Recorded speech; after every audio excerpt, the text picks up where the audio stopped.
In the long annals of history, there are few moments more striking, more seemingly paradoxical, than the day Christmas itself was outlawed. Not in some distant pagan land or in the halls of an empire hostile to Christianity, but in New England among the Puritan settlers who had crossed an ocean in pursuit of religious freedom.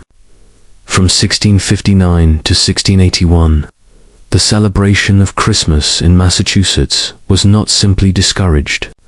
It was a crime, punishable by fines.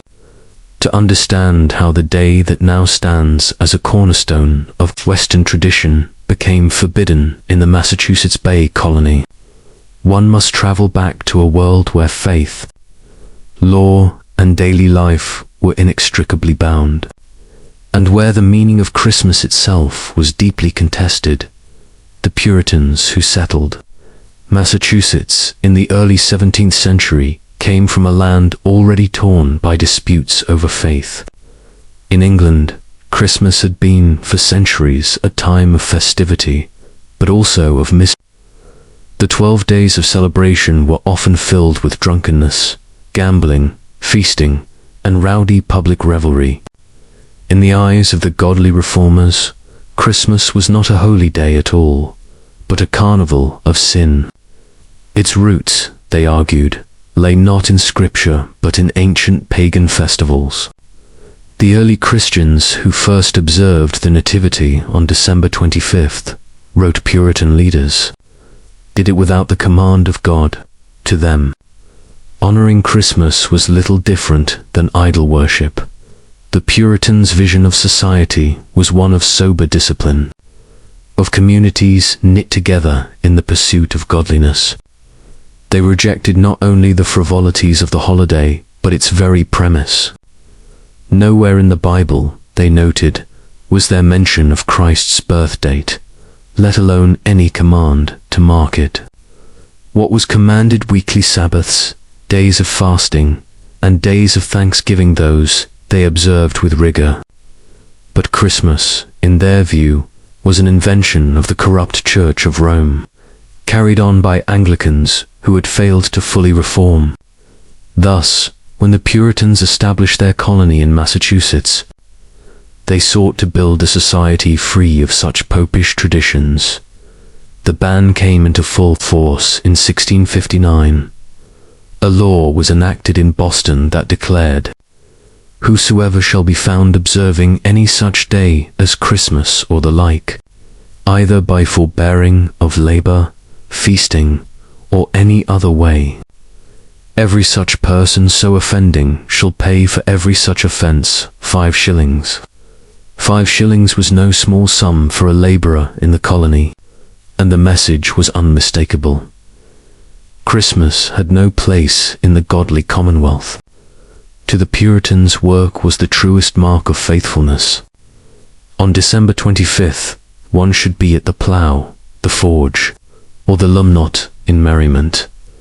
The years that followed saw tension between the law and the population. Not all settlers agreed with the Puritan severity. Some, particularly Anglicans, merchants, and newcomers from England, clung to the old traditions. They would whisper carols, decorate small sprigs of holly, or gather in private feasts.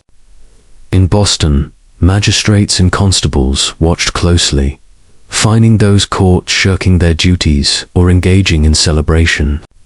Reports from the time describe raids upon households where candles were lit and Christmas puddings baked. The ban, though rigorously enforced at first, became a constant source of resentment for those who felt stripped of an ancient joy. Meanwhile, across the Atlantic, the English Civil War and its aftermath had also reshaped Christmas. Under Oliver Cromwell's Puritan government, Christmas was abolished in England itself. Churches were ordered to stay open on December 25th as ordinary days. Markets remained open.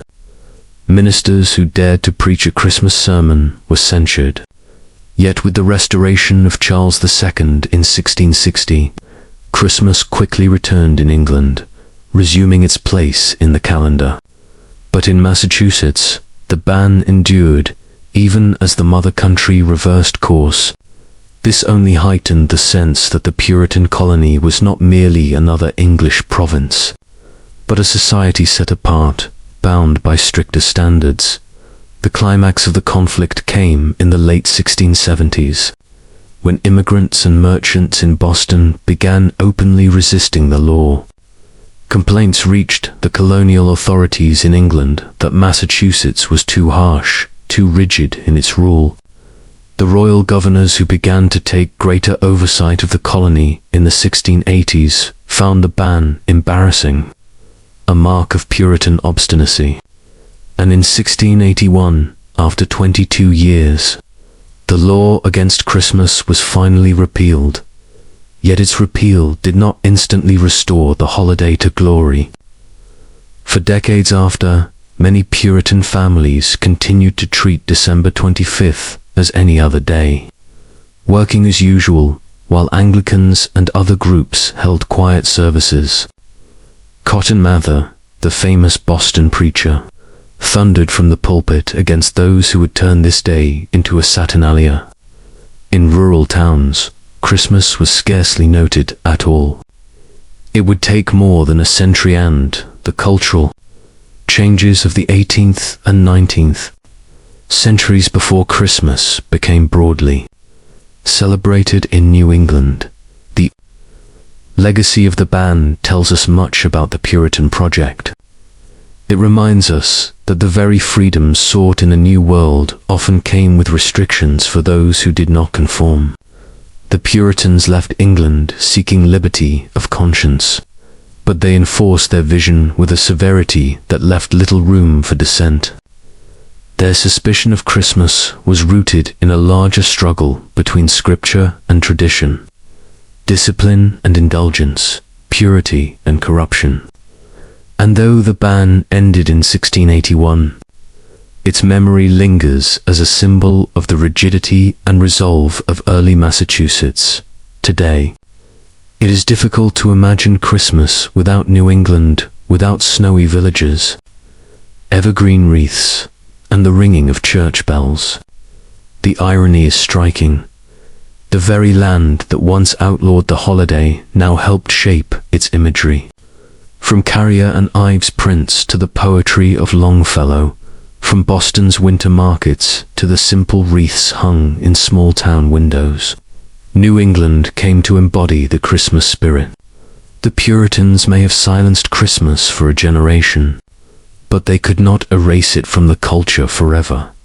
This story still matters, for it forces us to look at Christmas not as a timeless and universal celebration, but as a contested space shaped by power, belief, and law.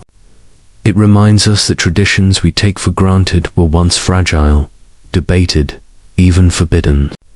And it reveals the paradox at the heart of American history. A people who sought freedom, yet often denied it to others. The 22-year ban of Christmas in Massachusetts stands as one of history's most dramatic lessons in how faith can shape society, and how societies, in turn, reshape faith. Creating this episode required careful study of colonial laws, sermons, and diaries tracing the voices of those who lived through the long winter without Christmas.